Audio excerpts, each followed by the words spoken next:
చెప్పబడలేదని భగవద్గీతలో చెప్పబడింది.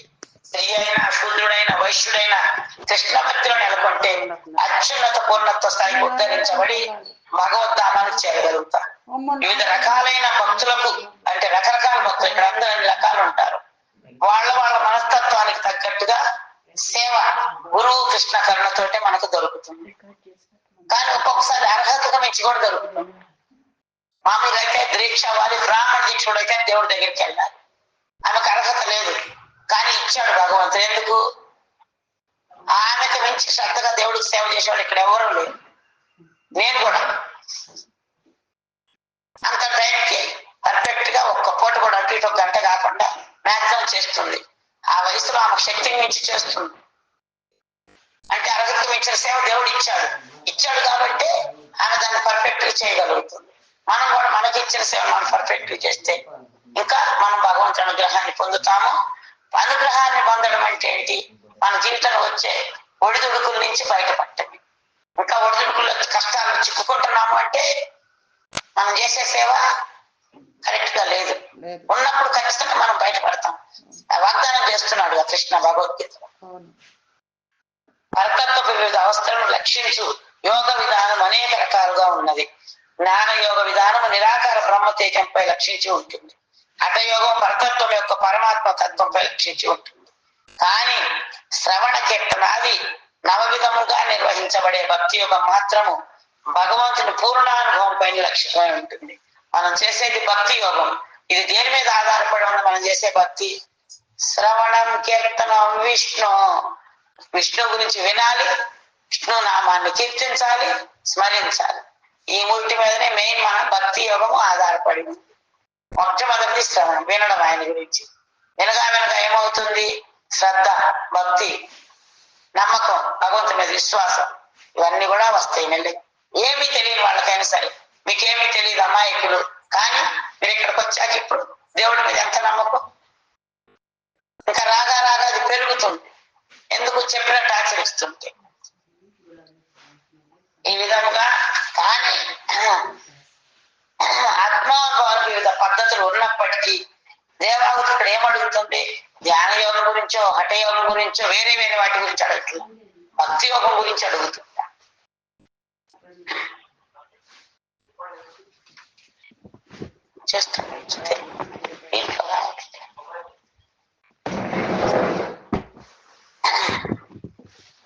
కనుక ఆత్మాను వివిధ పద్ధతులు ఉన్నప్పటికీ దేవాహుతి ఇక్కడ ప్రత్యేకముగా భక్తి యోగ విధానంతో భగవంతుని ఇదివరకే మొట్టమొదటి వివరించబడి తెలుపుతున్నది. శ్రవణం, కీర్తనం, స్మరణం, వందనం, మందిరమందు భగవంతుని అర్చన చేయడం, అర్చనలో ఉంది. తరువాత భగవత్ సేవ, శ్రవణ, కీర్తన, స్మరణం, వందనం, మందిరమందు భగవద్ అర్చనము, భగవంతుని సేవ, మందిరం ఓడ్చడం, పూజ సామాన్లు కట్టడం, భగవంతుని ఆజ్ఞాపాలనము, ఆయన ఏదైతే భగవద్గీతలో చెప్పాడో దాన్ని ఆచరించడము, ఆ దేవదేవునితో మిత్రత్వం. అంటే మనకి ఏమన్నా బాధ కలిగినా సంతోషం కలిగినా మనం ఏమంటాం? అబ్బాయి వల్ల నాకు సంతోషం వచ్చింది, ఆమె ఎంత మంచిదాని అమ్మా ఇలా అనుకుంటాం. ఆ వల్ల బాధ కలిగింది, ఆమెను ద్వేషించాడు, దూరంగా పెట్టేస్తాం. అంటే మనం అక్కడ వ్యక్తిని చూస్తున్నాం, దాని వెనక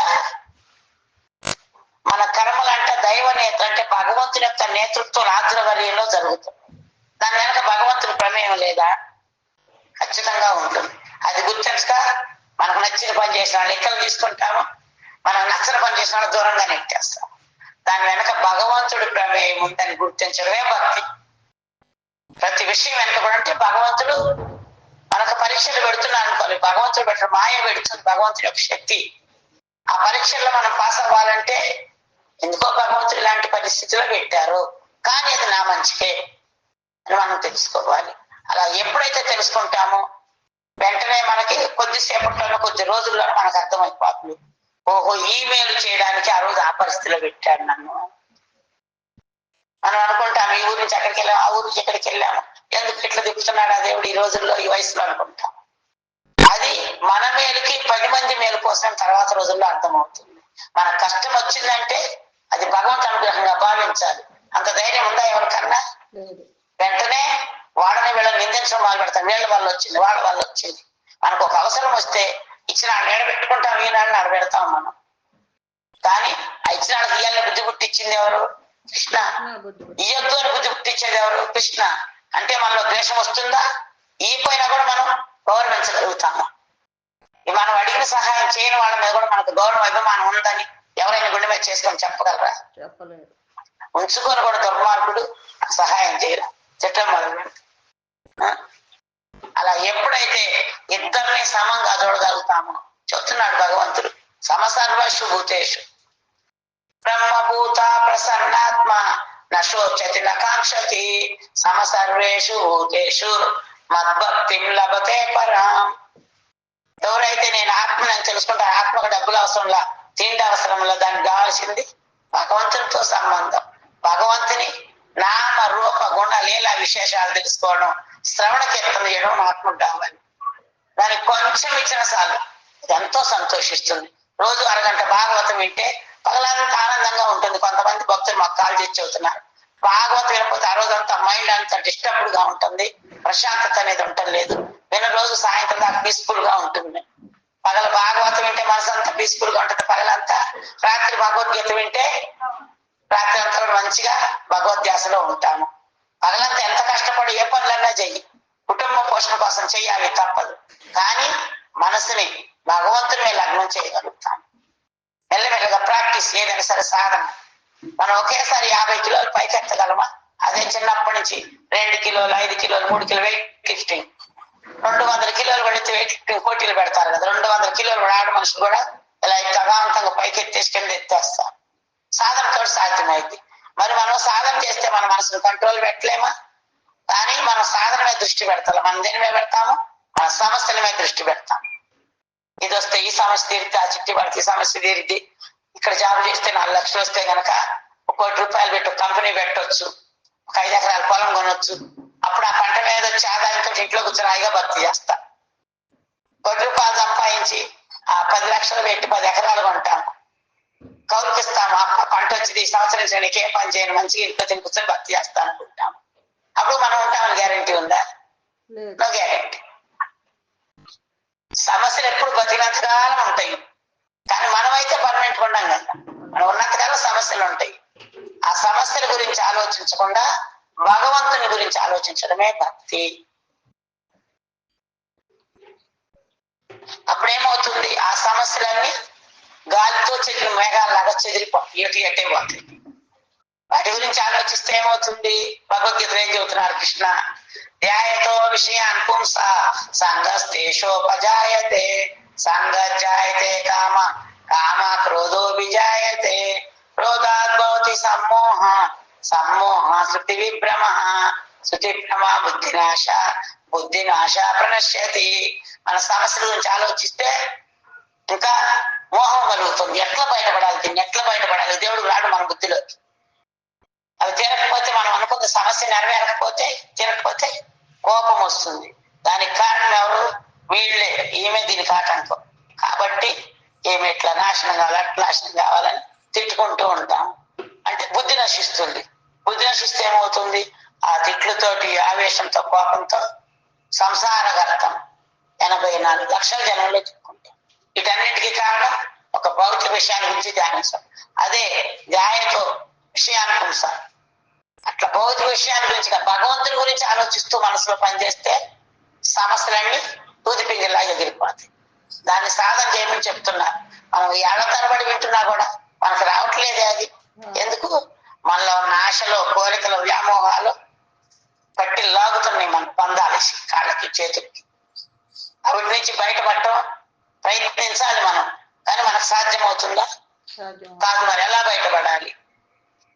ఆ సమస్యల గురించి ఆలోచించడం నుంచి ఎలా బయటపడాలి అంటే, గురువు కృష్ణ కృప ఉంటే మూకం కరోతి వాచ. ఇలా చెప్పా కదా, గురువు కృష్ణ కృప ఉంటే మోగవాడు కూడా మాట్లాడతాడు, గుడ్డివాడు కూడా చూస్తాడు, కుంటివాడు కూడా నడుస్తాడు. అది అయ్యే కారణం లేదు. మన సమస్యలు జరగవా ఏంటి? వాళ్ళ కరుణ బంధాలకు వాళ్ళు చెప్పింది చెయ్యాలి కదా. మనం చేయకుండా మనకు నచ్చినట్టు మనం చేస్తే, మన బుద్ధికి తోచినట్టు మనం చేస్తే వాళ్ళ కరుణ ఎలా వస్తుంది? మన సమస్యలు ఎలా జరుగుతుంది? కనుక మిత్రత్వం, ఆ దేవదేవంతో మిత్రత్వం నేర్పడం. అంటే మనకి ఏమన్నా కష్టం వస్తే కూడా భగవంతుడు నా కష్టాలు తెచ్చేసేయ, నేను బాగా భక్తి చేస్తాను అడగొద్దు. ఆయన మన సర్వెంట్ అయింది. మన కష్టాలు తీర్చరు, పిల్లల దగ్గర పోతే తీర్చరు, అమ్మ నాన్న దగ్గర పోతే తీర్చరు, భార్య భర్త తీరుస్తున్నాం అనుకుంటారు, కానీ అది తీర్చేది ఎవరు? భగవంతుడు. ఆ సంసారం తీర్చేది కూడా భగవంతుడు. అప్పుడు మనం మిత్రత్వం నేర్పడం ఆయన దగ్గరికి వెళ్ళి, నాయన పూర్వజంలో ఎన్నో పాపాలు చేశాను, నేను ఇంకెన్నో కష్టాలు పడాలి, ఏదో ఒక సూకరం లాగా సునకం లాగా పుట్టాల్సిన దానిని, కానీ మీ దయతోటి మానవ జన్మ ఎత్తి ఎక్కడ ప్రభుపా సేవ మీ సేవ చేసుకుంటున్నా, ఈ సమస్యలు నన్ను పెట్టి పీడిస్తున్నాయి, నా పూర్వజన్మ కర్మలే కదా తండ్రి, అవన్నీ పట్టించుకోకుండా మా మనసు గురువు చెప్పిన సేవ మీద మీ పాదాలను లగ్నమయ్యేటట్టుగా అనుగ్రహించండి. అది కూడా మీకు ఇష్టమైతేనే, కోర్సు లేదు. అంతేగాని ఒక కృష్ణ ఇది అయ్యా, ఒక కృష్ణ అది అయ్యా ఎంతప్పుడు లిస్టు పెట్టుకొని పోతాం. మనం చేసే ఆవగిందంత భక్తికి 100 కోరికలు కోరుతాం కృష్ణాన్ని మనం. అలా ఎలా ఉంటదంటే, ఒక టికెట్ కి ఇక్కడి నుంచి హైదరాబాద్ వెళ్ళాలంటే 100 రూపాయల టికెట్, 100 రూపాయలకి ఫ్యామిలీ ప్యాక్, మా ఇంట్లో అందరూ టికెట్లు ఇచ్చేయి.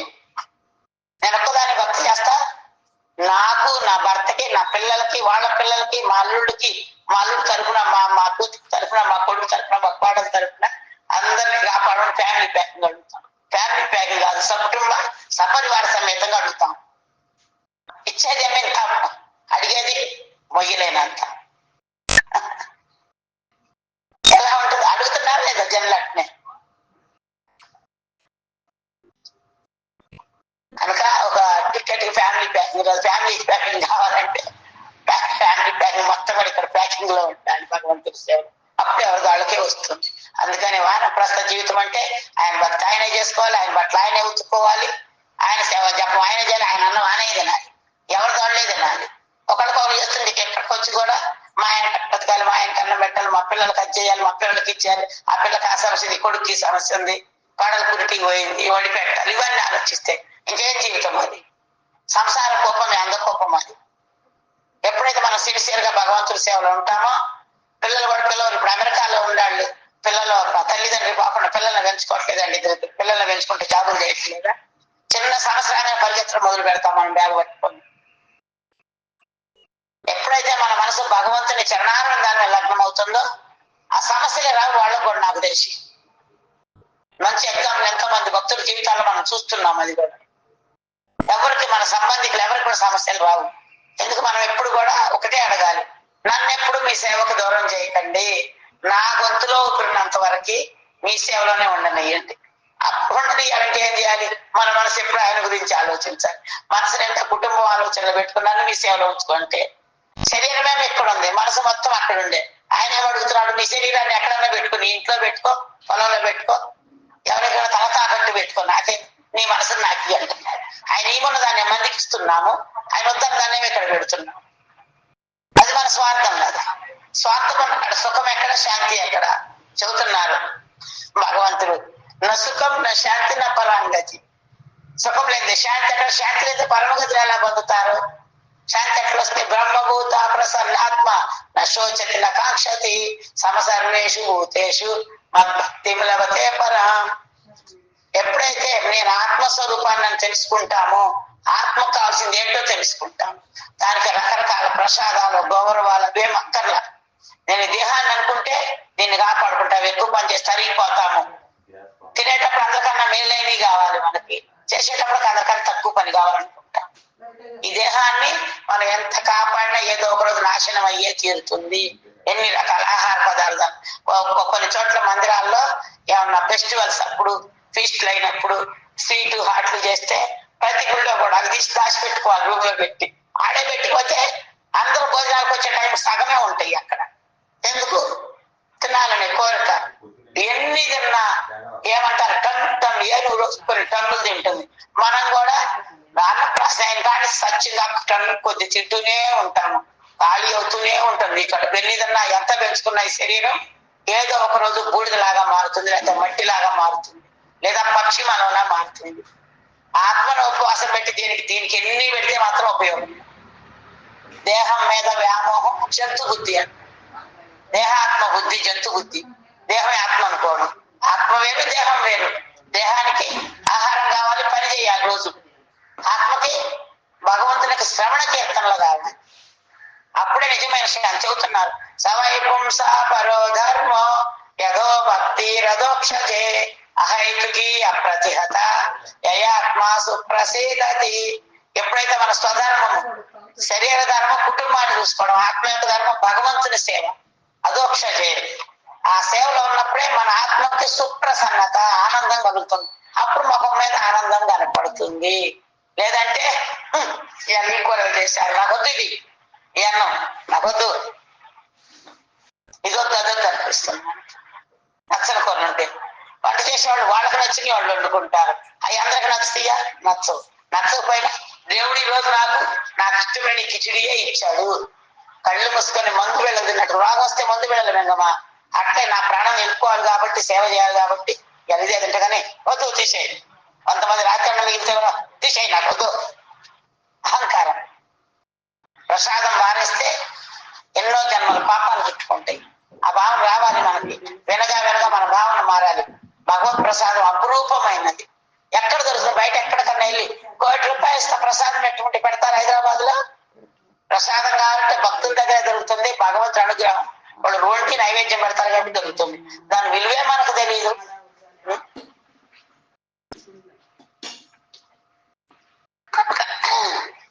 అంచెంలో సమస్తం కూడా అతని సేవ సమర్పణ చేయడం అనేవి భక్తి యోగంలో వివిధ అంశాలు. అంటే తర్వాత లాస్ట్ లో ఏంటి? ఆత్మ నివేదన. అంచెంలో మన మరణకాలానికి ముందు మనకున్నదంతా కూడా ఎవరికి ఇవ్వాలి? భగవంతుడికి ఇవ్వాలి. మనం ఏం చేస్తున్నాము? ఉన్నన్నాళ్ళు ఉన్నదంతా సంతానానికి ఇచ్చి సచ్చిందా కూడా సంపాదించేదంతా వాళ్ళకే పంపించాలని చూస్తున్నారు. ఎక్కడికి పోతున్నారు? భగవంతునికి సమర్పించాలి. ఆత్మ నివేదన నవవేద భక్తి మార్గాల్లో లాస్ట్. కనుక ఈ శ్లోకంలో నిర్వాణాత్మ అనే పదము చాలా ప్రధానమైనది. భక్తి యోగ విధానాన్ని అంగీకరించినది ఎవరు కూడా భవమును అంటే 84 లక్షల జన్మల్ని దాటలేరు. కనుక జ్ఞానులు జ్ఞానయోగమందు అభిరుచిని కలిగి ఉంటారు. గొప్ప తపస్సు చేసి మనిషి తనను తాను బ్రహ్మజ్యోతి వరకు ఉద్ధరించుకొని తిరిగి భౌతిక జగత్తుకు వస్తారు. జ్ఞానంతో ఉన్న వాళ్ళు చాలా కష్టపడి ఎన్నో గ్రంథాలు చదివి ఆ జ్ఞానంతో కేవలం బ్రహ్మజ్యోతి వరకు వెళ్తారు. ధ్యాన ధ్యానయోగి కూడా నిరాకార బ్రహ్మాన్ని ధ్యానించి బ్రహ్మజ్యోతికి వెళ్తారు. ఆ బ్రహ్మజ్యోతి అంటే ఏమిటి? శ్రీకృష్ణ భగవాన్ యొక్క శరీరం నుంచి వచ్చే కాంతి. ఆ బ్రహ్మలోకం కన్నా పైన ఎక్కడో ఉండే వైకుంఠ లోకం నుంచి వచ్చే కాంతి బ్రహ్మలోకం దాకా వస్తుంది. ఆ వెలుగు అదే లాస్ట్ అవతల ఏమి లేదంటారు వాళ్ళు. కానీ భగవంతుడు ఏం చెబుతున్నాడు భగవద్గీతలో? ఆ బ్రహ్మ భువన లోక పునరావృత్తినో అర్జున మాము పేర్తితు కౌంతేయ పునర్జన్మాన విద్యతే. నువ్వు బ్రహ్మలోకానికి వెళ్ళినా పాతాళ లోకానికి వెళ్ళి 14 లోకాల్లో ఏ లోకానికి వెళ్ళినా తిరిగి జన్మించదు తప్పదు. ఎక్కడ? భూమి మీద. పై లోకాల్లో మనం చేసిన పుణ్య ఫలాలను బట్టి సుఖాలు ఉంటాయి. కింది లోకాల్లో మనం చేసిన పాపాలను బట్టి నరక బాధలు ఉంటాయి. ఆ దాని నుంచి బయటపడాలన్నా దీని నుంచి బయటపడాలన్నా కూడా ఈ భూమి మీద మనం చేసే కర్మే ఆదా. భగవద్గీత మొత్తం కూడా ఒక 5 విషయాల మీద చర్చించుకోండి. దేవుడు, జీవుడు, ప్రకృతి, కాలము, కర్మ. 5 మొత్తం 700 శ్లోకాలు దీని మీదనే ఉంటుంది చర్చ. భగవంతుడు ఎప్పటికీ శాశ్వతంగా ఉంటాడు. మన ఆత్మ శాశ్వతంగానే ఉంటుంది. కాలము అలాగే ఉంటుంది. ప్రకృతి అలాగే ఉంటుంది. మారేదేంటి? కర్మ. మనం ఎలాంటి కర్మలు చేస్తున్నామో ఆ కర్మానుసారం మనకు రాబోయే జన్మ. మనం చేసుకున్న కర్మ ఇప్పుడు రాబోయే శరీరం వచ్చే జన్మలో మనం దేవతల్లా పుట్టాలా, మానవుల్లా పుట్టాలా, పందుల్లా పుట్టాలా, పిల్లిలా పుట్టాలా, పాములా పుట్టాలో ఇప్పుడు మనం చేసే పని మనం మరణించే సమయంలో మన చైతన్యం మీద ఆధారపడి చెబుతున్నారు భగవద్గీత 8వ అధ్యాయంలో. యం వాపి స్మరన్ భావం చంతే కళేవరం తమేవేతి కౌంతేయ సదా తద్భావ భావిత. శరీరాన్ని వదిలే ముందు ఏ భావనతో ఉంటావో దాన్ని నిశ్చయంగా పొందుతావు అంటున్నాడు. దాన్ని పొందాలంటే శరీరాన్ని మనం బ్రతికినంతకాలం పని, డబ్బులు, సమస్యలు అనుకుంటే అంచకాలంలో నారాయణ స్మృతి ఎలా వస్తుంది? అంచే నారాయణ స్మృతి రాదు. అందుకనే అనుక్షణం మనం వంట చేస్తున్నా, పొలంలో చేస్తున్నా, ఆఖరికి బాత్రూములు గడిగే సేవ దొరికినా సరే అది ఎవరు చేయరు అసలు. కానీ ఒకప్పుడు ఇప్పుడు అబిడ్స్ లో పూజారి ఒకప్పుడు 40 సంవత్సరాల ముందు బాత్రూములు గడిగేవాడిని అంట. ఇప్పుడు ఆయనకు 60 ఏళ్ళు వచ్చి 10 ఏళ్ల పిల్లాడు అప్పటి నుంచి. అక్కడి నుంచి మాయాపూర్ లాసేవలు సేవలు తీసి ఇప్పుడు అబిడ్స్ లో పూజారి అయ్యారు. భగవంతుడు ఎవరి వైపు చూస్తాడు? ఇక్కడుండి హారతి ఇచ్చే వాళ్ళకన్నా ఎవరైతే నిమ్నమైన సేవ, చాలా తక్కువ స్థాయిలో సేవలు చేస్తూ భగవంతుడి దృష్టిని ఆకర్షిస్తారు. తక్కువ స్థాయిలో సేవలు చేస్తూ ఆలోచన ఎలా ఉండాలి? అరే ఇదంతా గలీజ్ గా ఉంటే దేవుడికి నచ్చదు. భగవంతుడు రావన్నా వచ్చే భక్తులకి భగవంతుడు ఆహ్లాదంగా ఉండాలి. అప్పుడప్పుడు విహారానికి వస్తారు కృష్ణ జగన్నాథ్ తోటలోకి. పూరిలో ఉంది కదా జగన్నాథ వల్లభ తోటలో, జగన్నాథ విహారానికి వెళ్తాడు లేదు పూల తోటలోకి. అక్కడ పీకిన గడ్డి కుప్పలు ఆడే ఉంటాయి.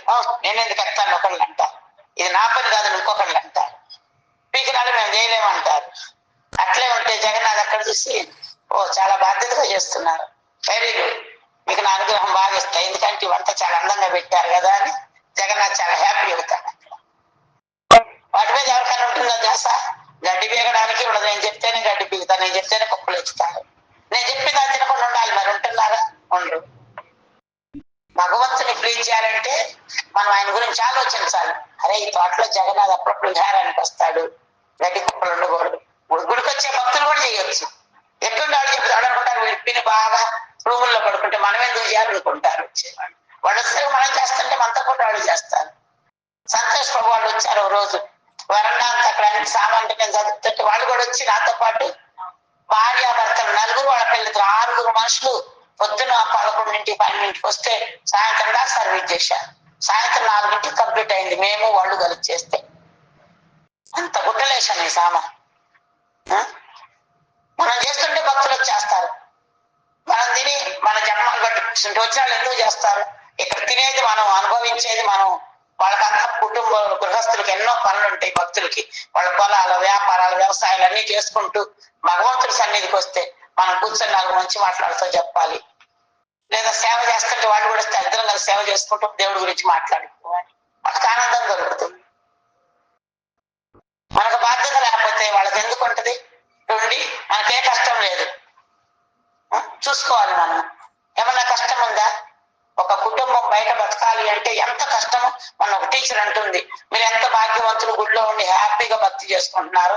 మాలాంటి వాళ్ళని జపం చేయాలంటే పొద్దున 7 కల్లా స్కూల్కి వెళ్ళాలంటే పొద్దున్న నిద్ర వేసి స్నానం చేసి వండుకొని ఆ దేవుడికి భోగా పెట్టి ఆర్తిచ్చుకొని బాక్స్ పెట్టుకొని స్కూల్కి పోతే సాయంత్రం మరి 4:30 స్కూల్ నుంచి ఇంటికి వచ్చి స్నానం చేసి అప్పుడు జపం చేసుకుంటున్నాము. ఏకులు దాని లేకపోతే జపం గాట్లా, మంగళారతి గాట్లా. నెల వచ్చేసరికి 30,000 వస్తే ఇంటి కిరాయికి పప్పులు, ఉప్పులు, పాల బిల్లు, పేపర్ బిల్లు కడితే కథం ఖాళీ. పిల్లల ఫీజులు నెలకు 30,000 వస్తే ఎక్కడ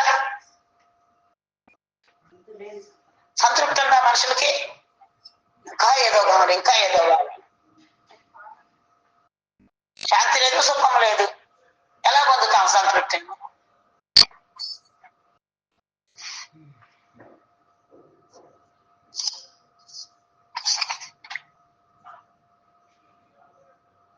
కనుక జ్ఞానయోగం అభిరుచిని కలిగి ఉంటారు. గొప్ప తపస్సుని చేసి మనిషి తాను బ్రహ్మజ్యోతి వరకు తనను తాను తీసుకుని వెళ్ళంటే ఆత్మని తిరిగి భౌతిక జగత్తుకు వచ్చే అవకాశం ఉంది. అనగా జ్ఞాన యోగం నిజంగా మనకి 84 లక్షల జనం నుంచి బయట వేయదు. ధ్యాన యోగం కూడా బయట వేయదు. బ్రహ్మజ్యోతి వరకు వెళ్ళి మళ్ళీ వెనక్కి రావాలి. ఎందుకు? వాళ్ళకి భగవద్ దర్శనం కలగదు. ఎవరికి దర్శనం అవుతుంది? ఈశ్వరోపనిషత్తులో 17వ మంత్రంలో చెప్తున్నాడు. బంగారు రంగులో ఉంటుందంట కాంతి బ్రహ్మజ్యోతి కూడా. అందుకని చాలా మంది ఆ జ్యోతిని కళ్ళు మూసుకొని ఒక జ్యోతి ఉన్నట్టుగా ధ్యానిస్తారు, దాన్ని నిరాకార బ్రహ్మజ్యోతిని. అక్కడికి వెళ్ళినా మళ్ళీ భూమి మీదకి రావాలి, నరకలోకానికి వెళ్ళినా భూమి మీదకి రావాలి. ఏం చేయాలన్నా భూమి మీదే చేయాలి, ఈ మానవ శరీరంతో చెయ్యాలి. ఈ అద్భుతమైన దుర్లభమైన మానవ దేహాన్ని పొంది దాన్ని ఎవరైతే ఇంద్రియ భోగానికి ఉపయోగిస్తారో వాళ్ళకి శునక సూకర మార్జాల జన్మలు తక్కువని శాస్త్రాలు చెప్తున్నాయి. శునకం అంటే కుక్క, సూకరం అంటే పంది, మార్జాలం అంటే పిల్లి. 3 జన్మలు తక్కువ అంట. ఎందుకు? అవేం చేస్తాయి? ఆహార నిద్ర భయమైదు నంచ సమన్వవేతాం పశువీన రాన. తింటము, నిద్రపోవటము, సంపర్కం చేయడము, భయపడటం, ఇవన్నీ కూడా జంతు లక్షణ.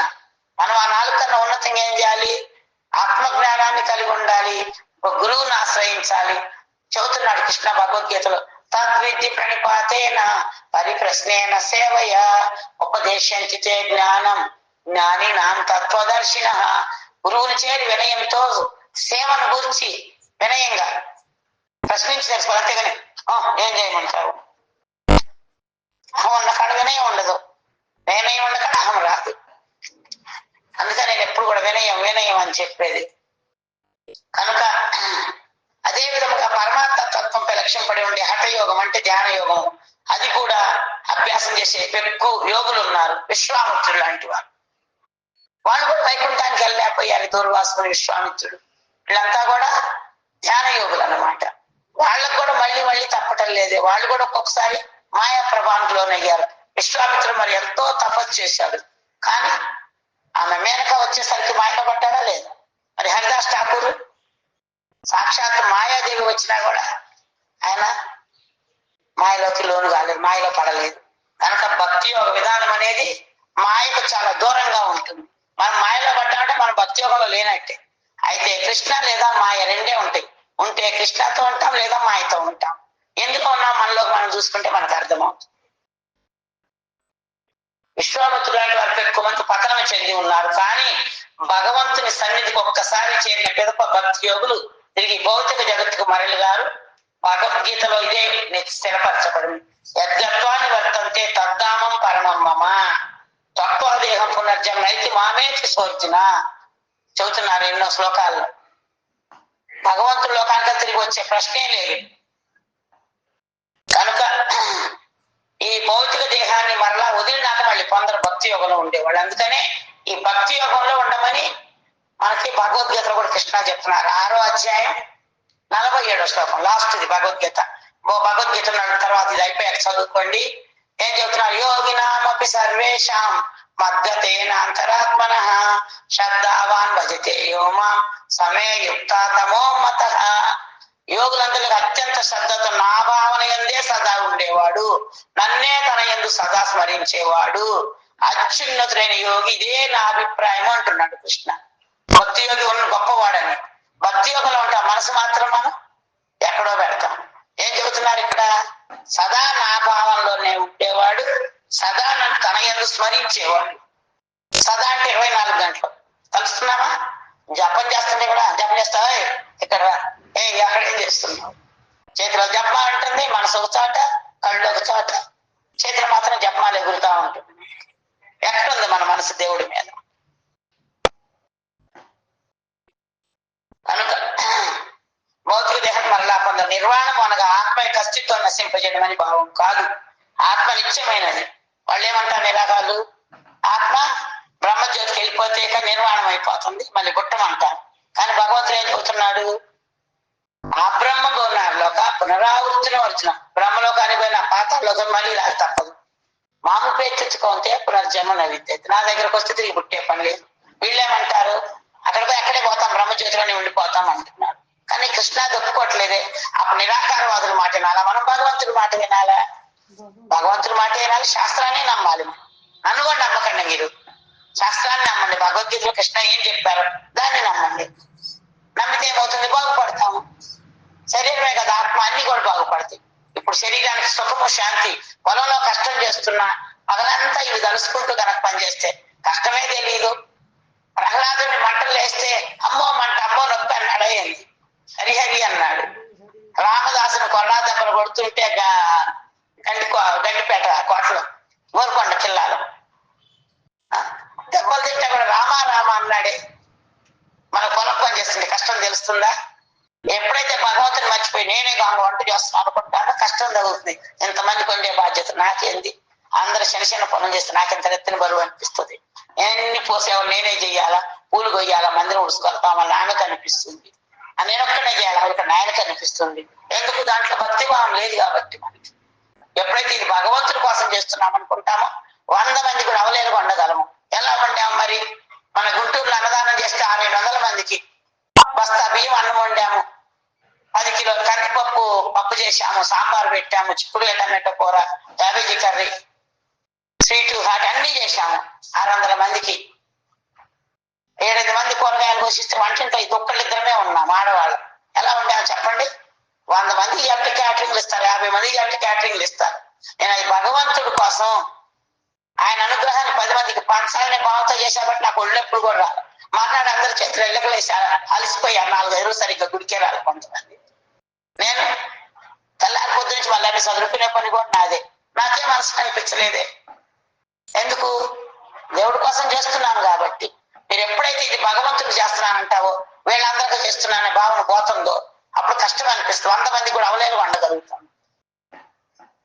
పని బాటలు వాళ్ళందరికీ నేను వండాలా అని అనుకున్నాము అనుకోండి, కష్టం తగ్గుతుంది. అప్పుడు భగవంతుడు ఎట్లా తీసుకుంటాడు? మనం చిరాగ్గా కష్టంగా వండి పెడితే మీ ఇంటికి బంధువులు వస్తారు, ముఖమంతా చెట్లు అడత పెట్టుకొని పిలుస్తుంటే వస్తున్నాం నీ వంట చేద్దా పెట్టొద్దా వాళ్ళకి అని అంటారు. వచ్చిన చుట్టాలు అంటారు, అమ్మ మేము తినొచ్చాము వద్దులేమ్మా మేము వెళ్తున్నాము బయలుదేరి వెళ్ళిపోతాను. కృష్ణ కూడా అంతే. మనం అక్కడ విసుక్కుంటూ చిరాగ్గా వండితే కృష్ణ ఇక్కడ అనుకుంటాడు, నువ్వు నా కోసం అంత కష్టపడి ఉండక్కర్లేదు, నీ పెట్టే నైవేద్యం నాకు అక్కర, నాకు లక్షలాది మంది లక్ష్మీదేవి సేవించేవాళ్ళు.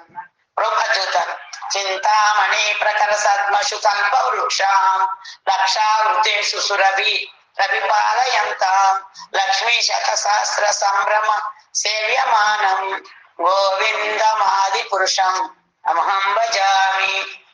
లక్షలాది లక్ష్మీ ఎంత చింతామణి గృహాల్లో సేవించబడుతూ ఉంటారు. ఆయన ఇక్కడికి వచ్చి మనం పెట్టే నీళ్ళ పప్పు కారిపోయే కూర తినడానికి ఆ నోరు తీసుకొని కూర్చున్నాడు కృష్ణ. లేదే ఏ సేవైన మందిరం ఉడిచినా సరే, వాకిట్లో నీళ్లు చల్లినా సరే శ్రద్ధతోటి కృష్ణ కోసం చేస్తున్నామనే భావంతో చేయాలి. అలా చేస్తే ఇంట్లో ఉండే రైతు కూడా పొలం పని చేస్తూ కూడా ఈ కూరగాయలు పండించి ఈ కూరగాయల నుంచి వచ్చే ఫస్ట్ డబ్బుల్లోంచి 100 రూపాయలు కృష్ణుడికి నైవేద్యం కోసం ఇస్తా అనుకుంటే అదంతా భక్తి అవుతుంది. అంతా ఆయన వాళ్ళకి 100 రూపాయలు ఇచ్చినా సరే, మనం ఇక్కడే ఉండి పొద్దంతా దొల్లి సేవ చేసిన కృష్ణ భక్తి భావన లేకపోతే అదంతా వృధా. భావన అనేది ఆసక్తికి పీఠం లాంటిది. పీఠం భావన ఏమవుతుంది? పీఠం. ఆ పీఠం మీద ఏముండాలి? కృష్ణ భక్తి భావన ఉండాలి. మన భావన ఏది ఉంది? వీళ్ళకి చేస్తున్నా వాళ్ళకి చేస్తున్నా అంటే భౌతిక భావన ఉంది. ఎందుకు తీసుకుంటాడు? ఆయనకి గతిలాగా తీసుకుంటాడా? మనం పెట్టే కూరలో వాడిపోయిన కూరగాయలు కొంతమంది పుచ్చులు కూడా సరిగ్గా చూడకుండా వస్తారు, జాగ్రత్త లేని వాళ్ళు. నీట్ గా కడగరు కొంతమంది. హైదరాబాద్ లో పూజారి 4-5 సార్లు గడిపిస్తాడు కూరగాయలు, ఒక్కసారి కూడా కాదు. అది కూడా కొయ్యకాలకి అయితే మళ్ళీ అటు కింద పడ్డ ముక్కలు వేస్తారని కోసినాక ముక్కలు గడిపిస్తాడు ఆయన. టమాటాలు ఒక్కటే ముందు కడిగి జాగ్రత్తగా 4-5 సార్లు గడిగి, మిగతా ఆకులు అయితే 7-8 సార్లు 10 సార్లు గడిపిస్తారు. అంత జాగ్రత్తగా ఉంటారు కాబట్టి శ్రీ రాధా మదన్ మోహన్ చాలా చాలా దయతోటి ఉండి తన దగ్గరకు వచ్చిన అందరినీ కూడా భక్తి యోగంలోకి నెట్టేస్తున్నాడు. మన ప్రచార కేంద్రాలన్నింటిలో కూడా శ్రీ రాధా మదన్ మోహనే ఉన్నారు. మీరు అనుకుంటారు మేము బాగా సేవ చేస్తున్నాం, మేము మంచి భక్తులు అయ్యాం అనేది మన గొప్పగా. శ్రీ రాధా మదన్ మోహన్ అనుగ్రహం. మదన్ మోహన్ ని ప్రభుపాద చాలా ప్రార్థన చేసి తన స్వహస్తాలతో ప్రతిష్ఠించి వెళ్ళారు. స్వయంగా గోలోకం వచ్చి కూర్చున్నారు అక్కడ మదన్ మోహన్. అందుకని ఆయన ఎక్కడుంటే అక్కడ భగవంతుడితో సంబంధం ఏర్పడుతుంది. ఆయన అనుగ్రహం వల్లే మనం భక్తిలో ఉన్నాము, ఆయన అనుగ్రహం వల్లే సేవ చేస్తున్నాం. అది గుర్తుంచుకొని ఎప్పుడు కూడా ఆయన మీద కృతజ్ఞతా భావం మనకు ఉండాలి. అంతేగాని మనం కొన్నాళ్ళు భక్తి చేసి మన భూములు వచ్చి మేము సీనియర్ డివోటీని అందరిని గైడ్ చేస్తామంటే మనకున్నది కూడా పోతుంటాం.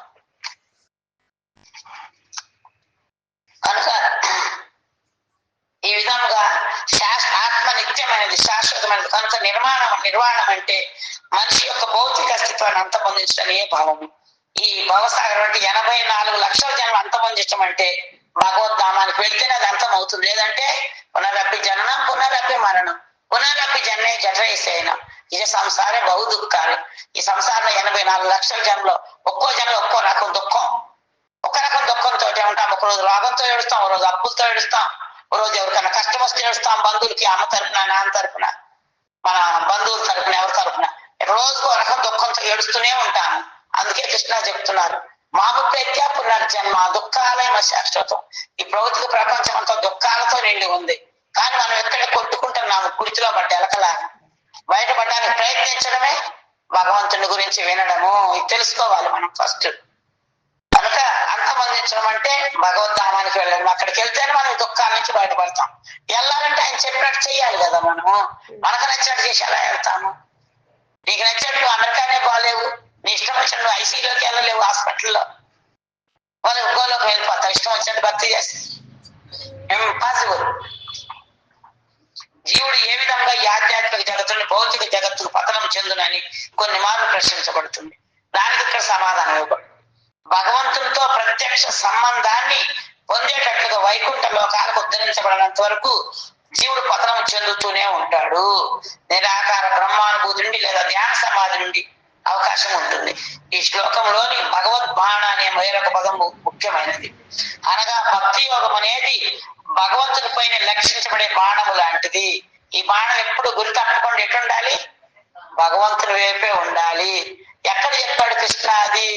వ్యవసాయాత్మిక బుద్ధి రేఖేహ పురునందన బహుశాఖాహనంతాచ బుద్ధయో వ్యవసాయిన. ఈ మార్గంలో ఉన్నవారు స్థిరమైన ప్రయోజనంతో ఒక లక్ష్యమును కలిగి ఉండేదరు. ఆ స్థిరమైన ప్రయోజనం పై లక్ష్యం లేని వారి బుద్ధి అనేక విధాలుగా ఉంటుంది అని చెబుతున్నారు. ఓ గురునందన, ఈ మార్గంలో ఉన్నవారు, ఏది కృష్ణ చైతన్య మార్గంలో స్థిరమైన ప్రయోజనం లక్ష్యాన్ని కలిగి ఉంటారు. ఆ లక్ష్యము లేని వారికి అనేక రకాలుగా ఇవాళ డాక్టర్ అవ్వాలి, రేపు ఇంజనీర్ అవ్వాలి, ఇవాళ ఈ బిజినెస్ రేపు జాబ్ చేద్దాము, ఎల్లుండి ఇంకోటి చేద్దాం, అతలారు ఇంకోటి చేద్దాము. కృష్ణారెడ్డి ఉంటాడు కదా, మొదటిదాకా ఇక్కడే ఉంటారని చేద్దాం 6 గంటలు పోమన్నాడు. ఇప్పుడు హైదరాబాద్ లో ఏదో జాబ్ అని వెళ్ళాడు, మళ్ళీ ఏదో బిజినెస్ లో ఇరుక్కున్నాడు. ఎందుకు? అతని లక్ష్యం బాణం గురి పెట్టలా భక్తియోగం వైపు. మనం ఉన్నాము, మన గురి ఎక్కడుంది? కుటుంబం మీద, సమస్యల మీద ఉంది. కానీ ఎప్పుడు కూడా గురి చూసి కొట్టాలి అంటే మన లక్ష్యం ఒకే వైపు ఉండాలి. మన లక్ష్యం ఎక్కడుంటే మన గురి వేరే వైపు కొడితే బాణం ఎట్లా తగ్గుతుంది? అక్కడ పోయి పడుతుంది. మనం అట్లే వేరే లోపల వేరే శరీరంతో ఎక్కడ పుడతామో తెలియదు. కింది లోకాల్లో పుడతామో, పై లోకాల్లో, భూమి మీద కుక్కల పిల్ల పుడతాము, మానవ జన్మెత్తాము, దేవతల దేవతల్లా పుడతాము. మన లక్ష్యాన్ని బట్టి ఉన్నాయి. కొంచెం గుర్తెప్పినా కూడా అయిపోతుంది. అందుకని అర్జునుడు ఏం చెప్తున్నాడు? ఓ అర్జున, నీ దృష్టి ఎక్కడ ఉందంటే మిగతా ఉండదు. ఆ చెట్టు కొమ్మ కనపడుతుంది, చిలక కనపడుతుంది, ఆ చిలక కూడా కనిపిస్తుంది, కన్ను కనపడుతుంది. కానీ ద్రోణాచార్య ఏం చెప్పారు? ఆ చిలక యొక్క కంటి నేను కొట్టాలని. అర్జునుడు అడిగితే ఉన్నాడు, నాకు ఏమి చెట్టు చిలక ఏం కనపడతల్లా, ఓన్లీ కన్ను మాత్రమే కనిపిస్తుంది. అందుకనే అర్జునుడే మనం ఉదాహరణగా తీసుకోవాలి. మన లక్ష్యము ఎన్ని పనులు చేసినా, ఎన్ని వ్యాపారాలు చేసినా, ఎన్ని జాబులు చేసినా, మళ్ళీ పదే నేను చెప్తున్నాను, ఇది ఎక్కడైనా ఉండండి, ఉన్న పరిస్థితులు మారక్కర్లా, ఇల్లు వాకిలు వదలక్కర్లా, అలవాట్లు మానుకోనక్కర్లా, మీ లక్ష్యం భగవంతుడి వైపు మళ్ళించుకోండి. అప్పుడు ఈ పునరపి జననం, పునరపి మరణం నుంచి బయటపడతాం. శంకరాచార్య చెప్తున్నారు, పునరపి జననం, పునరపి మరణం, పునరపి జననే జఠరేసేను నిజ సంసారే బహు దుఃఖారే. చాలా రకాల దుఃఖాల్లో ఇరుక్కుంటాం. ఇవాళ ఒక రకం ఏడుపు, మొన్న ఒక రకం ఏడుపు, రేపు ఒక రకం ఏడుపు. కృపయా పారే పాహి మురారి. ఆ మురారి యొక్క కృపను పొందిన దాకా మనకు మళ్ళీ చావడం పుట్టడం తప్పదు. ఆయన కృపను పొందాలంటే దేశాం సతత యుక్తానాం భజతాం ప్రీతి పూర్వకం, ప్రేమతో సేవ చేయడం మొదలు పెట్టాలి. మనకి ఎక్కడుంది ప్రేమ? దేవుడి మీద ఉందా? ఏమన్నా? మన దేహం మీదే మన ప్రేమ. దీన్ని కాపాడుకోవాలి, దీన్ని మంచిగా స్ట్రాంగ్ చేసుకోవాలి, బాగా తినాలి, బాగా రెస్ట్ తీసుకోవాలి, మంచిగా కాపాడుకోవాలి. కనుక కృష్ణ భక్తి యోగం అనేది భగవంతుని మీద లక్షించబడిన బాణము లాంటిది. నిరాకార బ్రహ్మజ్యోతినో లేదా పరమాత్మానుభూతిని పొందడానికి భక్తి యోగము మనిషిని ప్రేరేపింపదు. అతి వాడి అయిన మరి వేగమైన ఆ బాణము నిరాకార బ్రహ్మ హృదయస్థ పరమాత్మ ఆ స్థితులన్నీ ఛేదించుకొని నేరుగా పూర్ణ పురుషోత్తముడు శ్రీకృష్ణ భగవాన్ని పాదాలు కడబడుతుందంట. మన గురి ఎప్పుడు కూడా బాణం అట్టుండాలి. అవన్నిటిని కూడా చీల్చుకుంటూ బాణం వేస్తే వాళ్ళ హృదయాన్ని చీల్చుకుంటూ పోయి భీష్మాచార్యుడికి అలా వెనక్కి వచ్చేసింది, అపశయమే పడుకున్నాడు. ఆ బాణం కూడా ఈ ధ్యానము జ్ఞానం ఈ అట్టిని నిచ్ఛేదించుకొని స్థిరంగా ఏకాగ్రతగా పోయి ఎక్కడ పుచ్చుకుంటుంది? భగవంతుని పాదాలు కడబడేస్తుంది మనల్ని. అట్లా లక్ష్యం ఉండాలి మనకి. శ్రీకృష్ణ భగవాన్నే చేరగలదు. పరతత్వానికి సంబంధించిన జ్ఞానము సాధారణ అల్ప జ్ఞానం గల మానవ సులభంగా బోధపడదు. ఈ జ్ఞానం రావాలంటే అల్ప జ్ఞానం గలవారు సులభంగా అర్థం చేసుకోవాలి. అందుకనే తద్విద్య ప్రణిపాతైన పరిప్రశ్నైన సేవయ్య, గురువుని చేరి వినయంతో సేవను గురించి తెలుసుకోవాలి మనము. కనుక గురువు గారు శిష్యుడు ఎలా కరుణ కలవారైతే శిష్యుడు ఎంత తెలివి తక్కువడైనప్పటికీ ఆయన అనుగ్రహంతో సమస్తం అర్థమవుతుంది. ఎంత తెలివి తక్కువ మూర్ఖుడైనా సరే గురువు కరుణ ఉంటే సాధ్యమవుతుంది.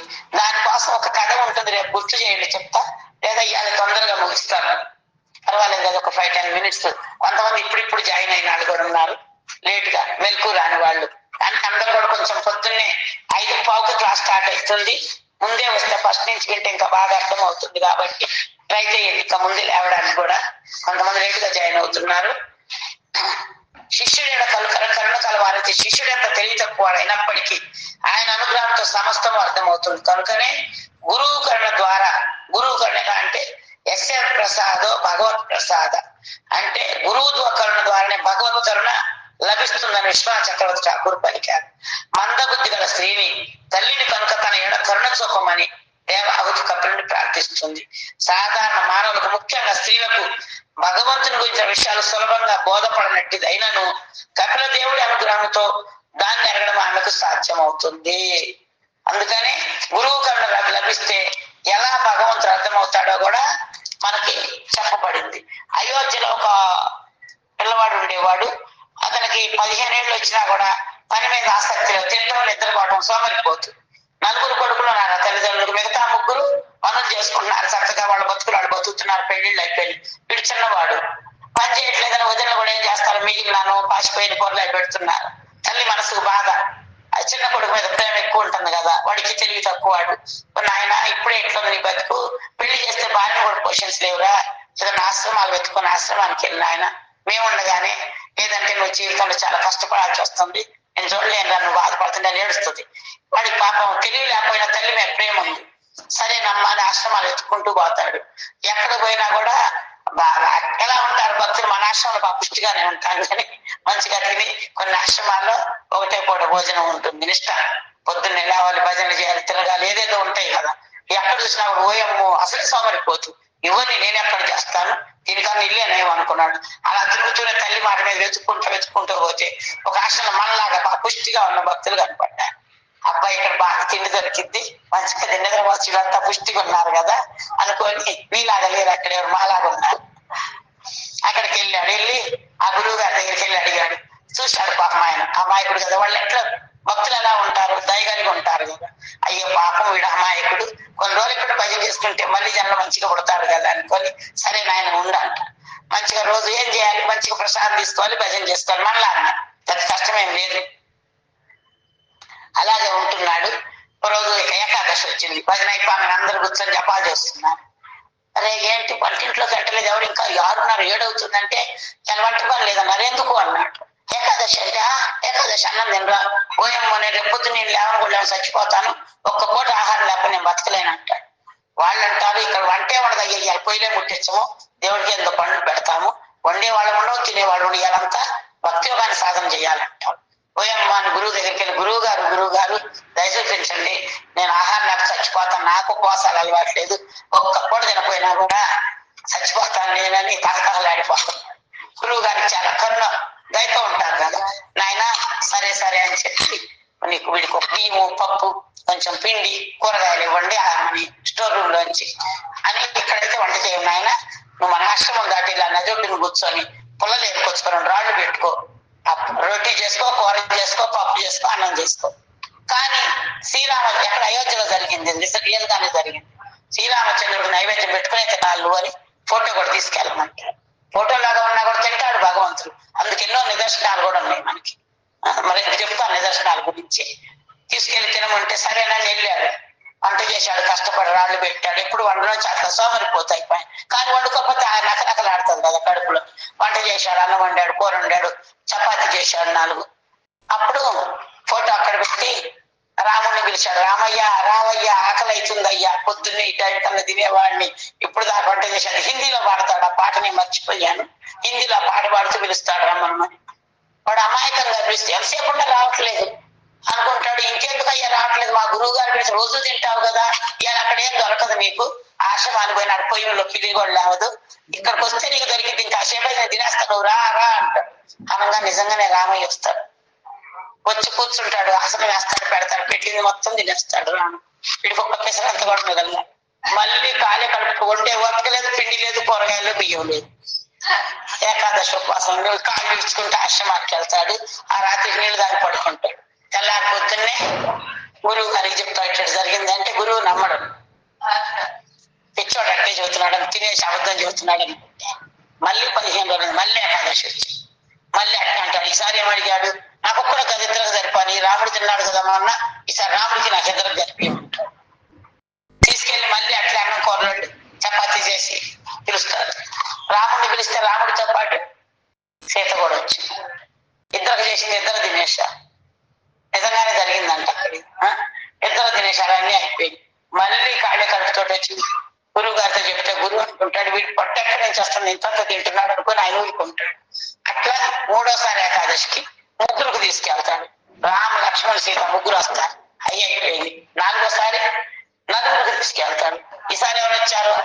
హనుమాన్ కూడా వచ్చాడు. అట్లా కూడా తనకు దొరకల. ఇక 5వ ఏకాదశి అప్పటికి ఎన్నాళ్ళు అవుతుంది? 2 నెలల 15 రోజులు వాడు ఆశ్రమానికి వచ్చి 5 ఏకాదశి ఉపవాసం అయిపోయింది. ఇక 5వ ఏకాదశికి నాకు లాభం లేదు, 10 మందికి సరిపోనియమంటాడు. పిండి బియ్యము కూరగాయలు ఇయ్యరు. స్టోర్ రూమ్ లో వాళ్ళు ఇవ్వకుండా మేము ఇవ్వమంటారు. గురువు దగ్గరికి పోతాడు. గురువు అంటారు ఏంటి వాడు అడిగినన్ని వెనక మన మీరు కాపలా పోయి అసలు నిజంగా వాడు పెడుతున్నాడా తోడు తింటున్నాడు మీరు చూడండి. ఇచ్చి పంపించి వెనక మారిపోయి ఒక చెట్టు తరగతి కూర్చుంటాడు. అక్కడ తీసుకెళ్లి పెడతాడు. చెట్టు కింద మళ్ళీ మంచి తల కింద కండో పెట్టుకొని పడుకుంటాడు. ఎంతసేపు వంట చేయట్లా. ప్రత్యేకాదశి రావడం అలవాటైంది. శ్రీరామచంద్ర భగవానుడు లక్ష్మణ సీతా సమేతంగా కౌసల్య సుమిత్ర కైకేయి పరివారంతో సహా వచ్చేసాడు అక్కడికి. ఏమయ్యా వంట చేయలేదు, టైంకి వచ్చేసాను అంటే వస్తారు, ఒక్కళ్ళకి చేస్తే 2 వస్తారు, 2 చేస్తే 3 వస్తారు. ఈసారి నేను వండను, మీరు ఎంతమంది వస్తారు నాకు తెలియదు కాబట్టి అన్ని తెచ్చి ఆడబెట్టా, మీరే వండి మీరు తినండి నాకు పెట్టండి అంట. ఈ శిష్యులంతా చెట్టు సాటం కూర్చొని చూస్తున్నారు. ఎవరితోటి వీడి చేతులు తిప్పుతూ మాట్లాడుతున్నాడు, ఏం జరుగుతుంది అక్కడ అని వాళ్ళకి అర్థం కాక అట్లే చూస్తూ ఉండేసరికి ఎతను వచ్చి అడుగుతారు ఏమైందంటే అదిగో వండుతున్నారు కనపడతలేదా అంటారు. ఎక్కడ ఎవరు కనపడుతున్నారు? గురువు గారి చేతులు కబుర్లు ఉంటారు. గురువు కూడా వస్తాడు. వస్తే అంటారు అదిగో వండుతున్నారు, సీతమ్మ తల్లి వంట చేస్తుంది, అత్తగారులేమో కూరగాయలు పోషిస్తున్నారు, హనుమాన్ ఏమో కట్టె పొల్లలు తీస్తున్నాడు, లక్ష్మణుడు నీళ్లు తెచ్చిస్తున్నాడు, వీళ్ళంతా తలా ఒక పని చేస్తున్నారు. చూడండి మీకు కనపడుతుంది నాకు కనపడుతుంది సరికి గురువు గారికి అర్థమైందప్పుడు వీరికంటే ఇన్నాళ్ళు భక్తి యోగంలో ఉండి కూడా ఏం దర్శించండి భగవంతుడిని, వీడు అమాయకత్వంతో శ్రద్ధతోటి నా మాట గురువు మాట మీద నమ్మకం విశ్వాసం ఏంది, రాముడికి పెడితే రాముడు తింటాడు అనుకొని పెట్టే నిజంగానే వచ్చుతున్నాడు. వీడి నమ్మకము వీడి శ్రద్ధే వీడికి భగవద్ దర్శనాన్ని కలిగించిందని అప్పుడు శిష్యుని గట్టిగా ప్రోగరించుకొని ఎంత ధన్యుడురా నువ్వు, ఇన్నేళ్ల నుంచి ఇంత సాధన చేసి ఇంత మంది శిష్యుని చేసుకున్నా, నాకు ఇవ్వని దర్శనం రాముడు నీకు ఇచ్చాడు అని శిష్యుని గట్టిగా హత్య చేసుకున్నాడు. మనకుందా నమ్మకం విశ్వాసం దేవుడి మీద? చూపిస్తామని తెచ్చుకొని గుట్టుకొని దారి. అందుకనే భక్తిలో మనం ముందుకెళ్ళాలన్న మన లక్ష్యం మన బాణ పెట్టి ఉండాలి, భగవంతుని పాదాల వైపు గురి పెట్టుండాలి. ఆ లక్ష్యం ఎప్పుడైతే డబ్బు వైపు ఫ్యామిలీ వైపు ఉంటుందో మనం ఎక్కడో పడతాం పోయి పాదాలు కడపడం, అది గుర్తు పెట్టుకోవాలి. ఎక్కడ ఎన్ని పనుల్లో ఉన్నా కూడా మనసుని భగవంతుని పాదాల మీద లగ్నం చేయడంలో ఇబ్బంది ఏం లేదు, కష్టం కూడా కాదు. అది ఇష్టంతో చేసేది కష్టం. వెయిట్ లిఫ్టింగ్ చేసేవాడు 200 కిలోలు ఒక ఆడపిల్ల ఎలా వస్తుంది? వెయిట్ లిఫ్టింగ్ చూడండి టీవీలో వస్తాయి కదా. అదే విధంగా ఈ భక్తి యోగాన్ని చేయడం కష్టమే కాదు, ఇష్టంతో చేస్తే. కష్టంగా చేస్తున్నారంటే వాళ్ళకి ఇష్టం లేకుండా చేస్తున్నారని అర్థం. సేవ అయినా సరే వంట చేస్తున్నా, పొలంలో చేస్తున్నా, గేదెల కాడ ఆవులు గేదెలు లేవు ఆవుల కాడ చేస్తున్నా, పూజ సామాన్తో ఇక్కడ భగవంతుడి సేవ చేస్తున్నా, ఇష్టంతో చేస్తే ఏది కూడా కష్టం కాదు. సారీ లేట్ అయిపోయింది. గ్రంథరా శ్రీమద్ భాగవతం కీ జయ, కలియుగ ధర్మ పరిణామ సంకీర్తన్ కీ జయ, జగద్గురు శీల ప్రభుపాద్ కీ జయ. ఎవరికైనా ఉన్న ప్రశ్నలు ఉంటే అడగచ్చు, మళ్ళీ కాల్ చేసి అడుగు. ప్రసాదం ఎన్నిటికీ బ్రేకింగ్ టైం చూడాను క్యాలెండర్ లో, నేను మర్చిపోయాను. 6 తర్వాత కదా,